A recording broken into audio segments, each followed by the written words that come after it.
আলাইকুম, কেমন আছেন সবাই? আশা করি অবশ্যই ভালো আছেন। তাহলে চলুন আজকের ভিডিওটা শুরু করি। আর আজকে অনেক দিন পরে আরও একটা ভিডিও নিয়ে চলে আসলাম। আর দেখতেই পারতেছেন রান্না করতেছি। রান্না আমার শেষ পর্যায়ে, যেদিন রান্না কম থাকে সেদিনই কিন্তু আমি ভিডিও করি, না হলে করি না। তো রান্না বান্না শেষ করে কিচেনটা পরিষ্কার করে নিছি। এখন হচ্ছে গিয়ে ভাবলাম একটু ভিডিও করি।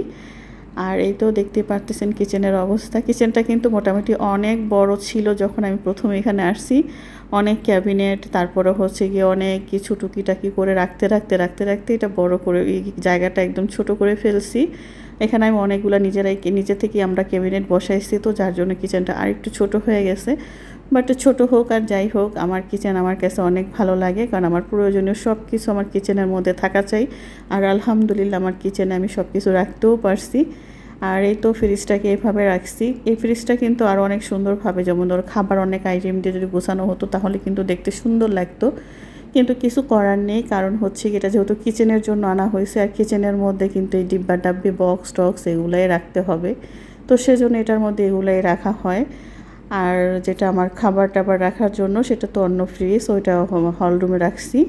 আর এই তো দেখতেই পারতেছেন সব কিছু কত সুন্দর করে রাখা হয়েছে, মানে সুন্দর তো না, একটু হিজিবিজি, বাট প্রয়োজনীয় সব কিছু আলহামদুলিল্লাহ কি রাখতে পারি, এটা হচ্ছে সবচেয়ে বড় সুবিধা আমার জন্য। কারণ বারবার আমার কোনো জিনিসের জন্য বারবার আমার অন্য ফ্রিজের কাছে যেতে হয় না, মানে হল রুমে যেতে হয় না। হল রুমে তো আমি 2টা ফ্রিজ রাখছি, সেখানে আমার যেতে হয় না, আমার এক ফ্রিজই কাজ চলে যায়। আর এই তো সব কিছু গুছিয়ে নিছি। আর এটার মধ্যে একটা সুবিধা হচ্ছে ডিপের সামনে একটা লাইট আছে, যার জন্য দেখতে সুবিধা হয়। দেখতেই পারতেছেন কীরকম হিজিবিজি, বাট মাশাল্লাহ অনেক কিছু রাখা যায়। আর ফ্রিজটা এইভাবে কিচেন থেকে পুরোটা আর কি ক্যামেরার মধ্যে দেখানো যায় না, পসিবল হয় না, কারণ ফ্রিজটা মাশাল্লাহ অনেক বেশি বড়। হয়তো ক্যামেরাতে আমি বুঝাইতে পারতেছি না, কিন্তু অনেক বড়। এই ফুল ভিডিওটা করতে আমার অনেক কষ্ট হয়েছে, হাতের উপর দিকে উঠায় অনেক কষ্ট করে ভিডিওটা করছি।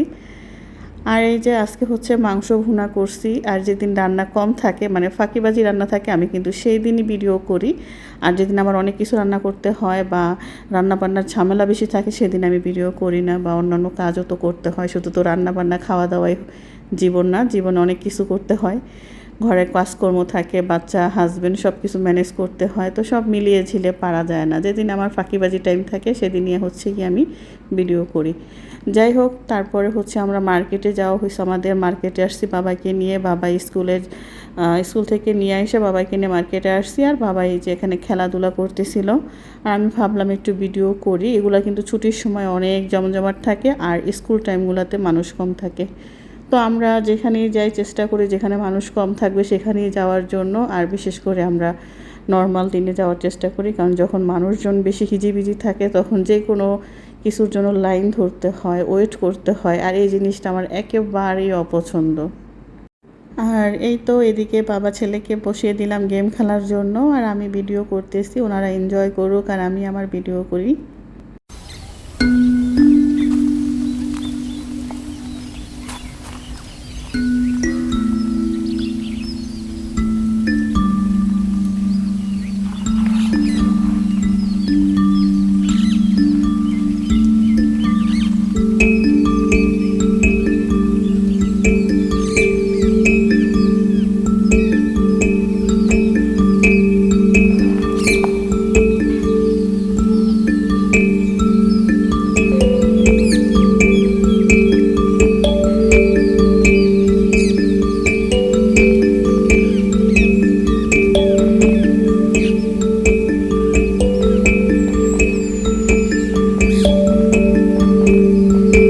এই তো এখন মার্কেট থেকে বেরিয়ে পড়লাম, আর সাথে বাবাইকে একটু নাস্তা কিনে দিলাম, সাথে আমরাও একটু হালকা ফুলকা খেয়ে নিছি।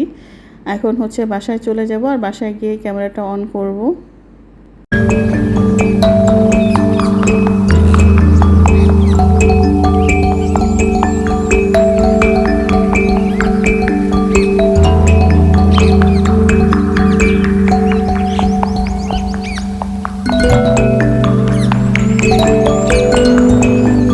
আর এই তো আসার সময় মার্কেট থেকে আমার জন্য টুকিটাকি প্রয়োজনীয় কিছু জিনিস আনা হয়েছে। এটা একটা লাঞ্চ বক্স, এটা হচ্ছে গিয়ে বাবা ছেলের জন্য আনা হয়েছে। ছুটির দিন যখন ওনারা দোকানে যায়, ছেলে তো বাবার সাথে ছুটির দিন দোকানে যায়, তো সাথে একটু আমি বিকেলে নাস্তাটা দিয়ে থাকি, মাঝে মধ্যে দিই না। তো যখন দেব এটার মধ্যে দিতে পারবো, কারণ এই বাটিটা আমার কাছে অনেক বেশি কিউট লাগছে, আমার কাছে অনেক ভালো লাগছে। আর বাটিটা সত্যি তো ভালোই, তো প্লাস্টিক না স্টিলের, তো সেজন্য একটু বেশি ভালো লাগছে আর দেখতেও খুব কিউট, তো সেজন্য এটা নিয়ে নিছি। আর আমার যে টি কফি যেইটা, কফি তো আমি এখন আর খাই না, কারণ যখন থেকে শুনছি যে কফি সিডের মধ্যে 10% ককরোচ থাকে, সেটা কোনোভাবেই সরানো যায় না, তো তখন থেকে আমি কফি খাওয়াটা বন্ধ করে দিছি, কারণ আমার পক্ষে পসিবল না। আর আমি কিন্তু কফি খুব পছন্দ করি, অনেক খেতে ইচ্ছে করে মাঝে মধ্যেই, অনেক কফির ক্রেভিং আসে, কিন্তু আমার ওই ককরোচের কথা মনে পড়লে আর খেতে পারি না। যাই হোক, এটা আমার আমার ব্যক্তিগত ব্যাপার, যার যার ব্যক্তিগত ব্যাপার যে কোনো জিনিসই, তো আমি খেতে পারি না। এখন আমি তো সবসময় চা কফি দুটোটাই খেতাম, তো এখন আমি চাটাই একটু বেশি খেয়ে থাকি।